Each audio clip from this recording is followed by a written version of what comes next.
We know that Bryan's gone.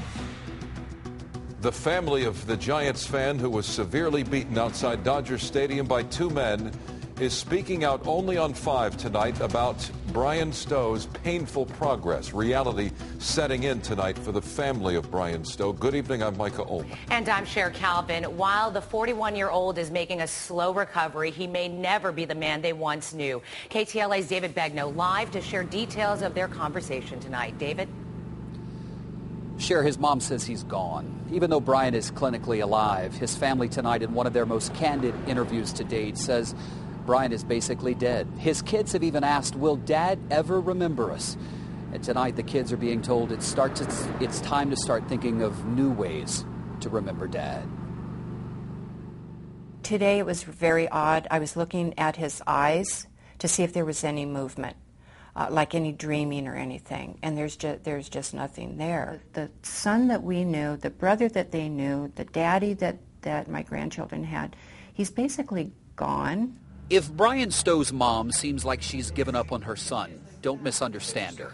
She's only become very realistic about Bryan's prognosis. When Bryan comes out of this, we're going to have to create new memories for him. Doctors have told the Stows the longer Bryan remains in a vegetative state, the more likely it is he'll stay this way forever. We're prepared, but we don't accept it. He's too tough.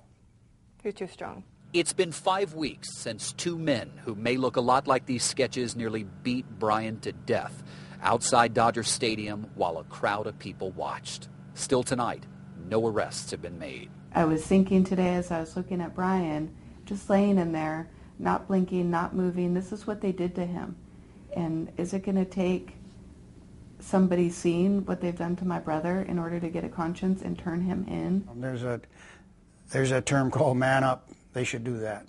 If reason is what you need to make that call, then just listen to Bryan's mother describe what she has to look at when she walks into his hospital room every morning. We walk in, he's in a bed with all these feeds coming in, for feeding him in a tube in his stomach, his tracheotomy, and it really shocked me the other day because it was the first time I'd actually seen the side of his head, the left side of his head, without his skull.